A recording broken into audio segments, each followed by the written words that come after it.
Well, this here is the BMW X1 and this is currently the most affordable compact SUV that you can buy from the BMW stable. But the big question that we're answering today is this car better than the Mercedes GLA and the Audi Q3, and also is it really a proper SUV or is it a compromise, and is it really a hatchback on stilts? So let's get started and answer those questions.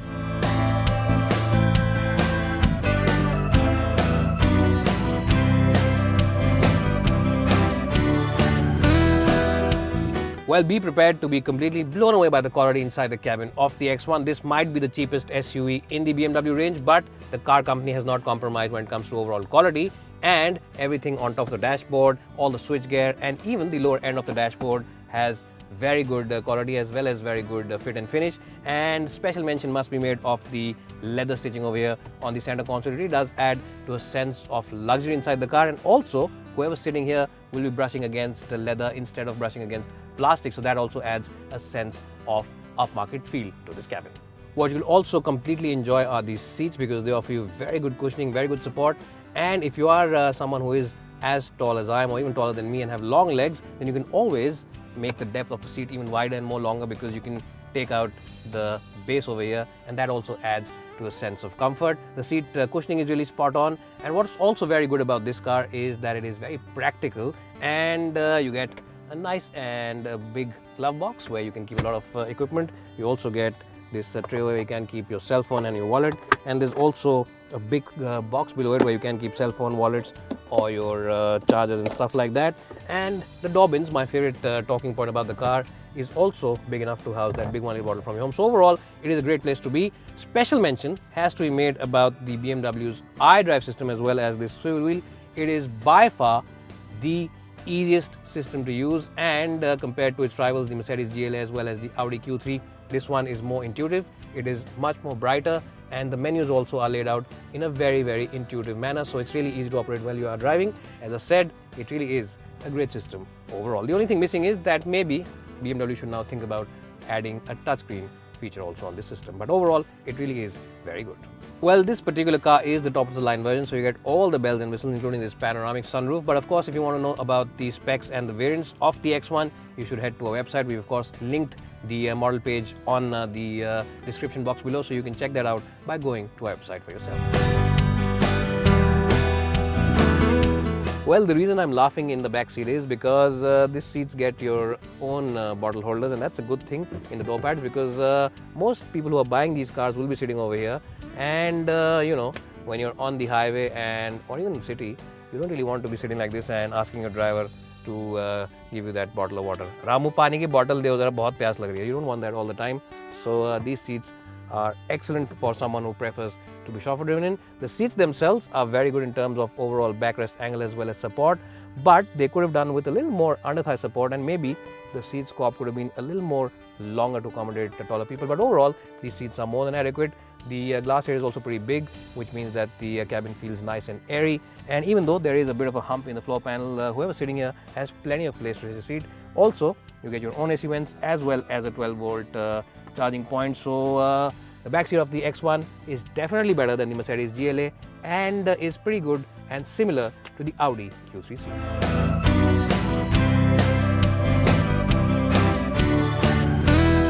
Well, the big and boxy shape on the outside means that you get a nice and well-shaped boot, and this boot can actually hold a lot of stuff. It can officially hold a little more than 500 liters of space, but the best part is that the loading sill is completely flat, so if you have your mother-in-law going back to the airport, you can quickly load in this boot, and all you need to do is simply do this and slide all the stuff back in and shut it and make us sit in the car and just rush off to the airport. It really is very good. But of course, if your mother-in-law is traveling with her entire family and you've been hosting them for a month, then they will have a lot more equipment and a lot more stuff actually to travel back with. So to accommodate all that stuff, what you need to do is simply drop the seats down, and that really is a very simple and very breezy affair by simply using this button over here. And the best part is that there is no ledge between the backrest of the back seat and the floor over here. So everything, even the longest of long furniture items, can simply be pushed in like this.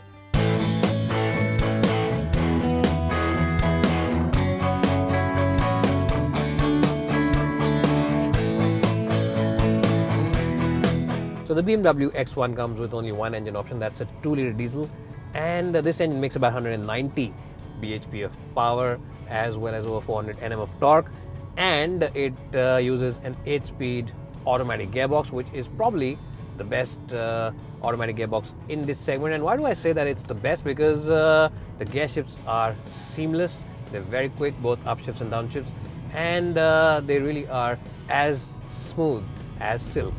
Well, BMW cars are all about the driving, and it's no different with the X1. This car is really very nice and very good to drive.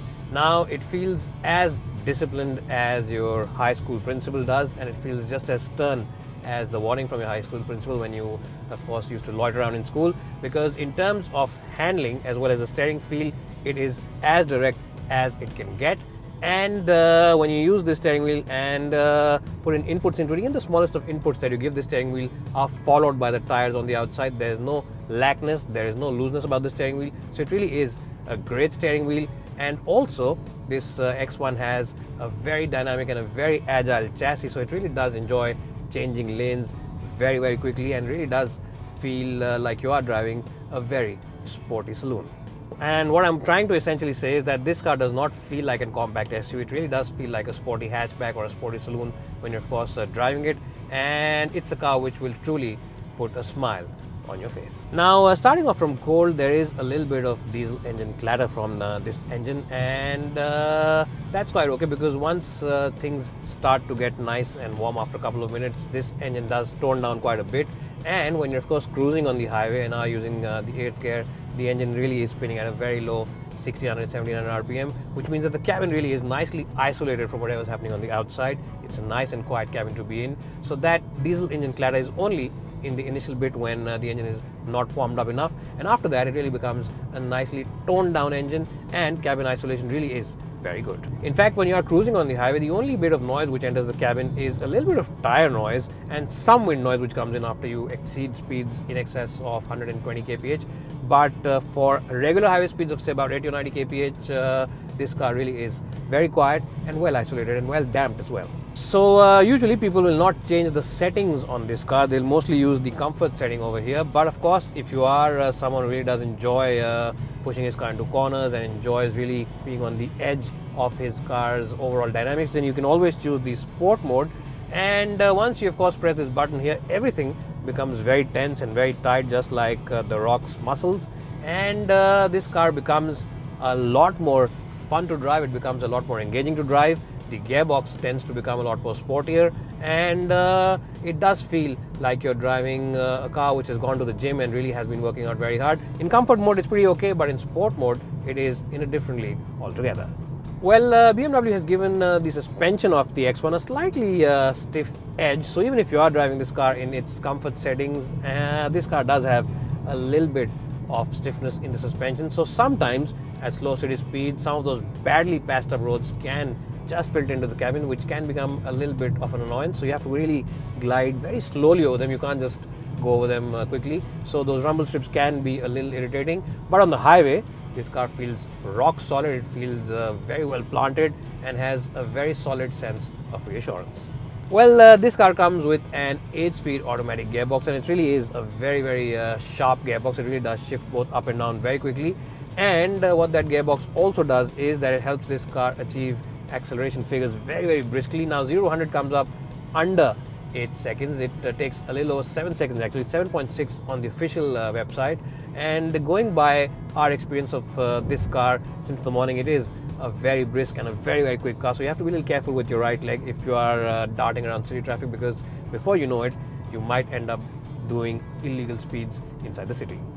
What you'll also enjoy about the X1 is its phenomenal mid-range. Yes, this car has very good torque in the middle of its rev band, which is quite typical of most diesel engines.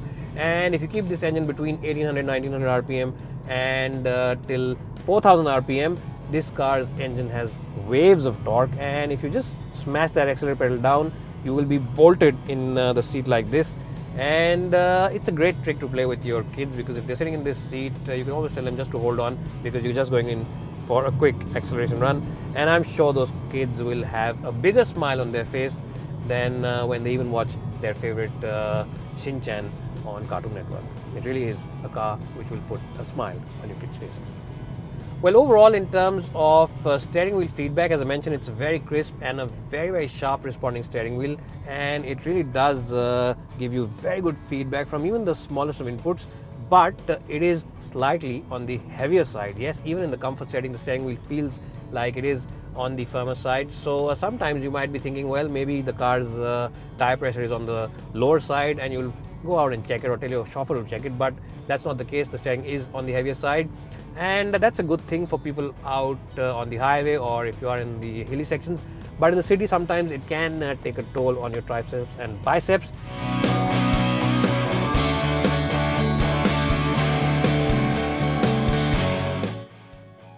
नमस्कार देवी और सज्जनों, स्वागत है आपका। जाम खड़े होते हैं वहीं से लाइन शुरू होती है। Well, what's wrong with me? Why am I imitating Amitabh Bachchan all of a sudden?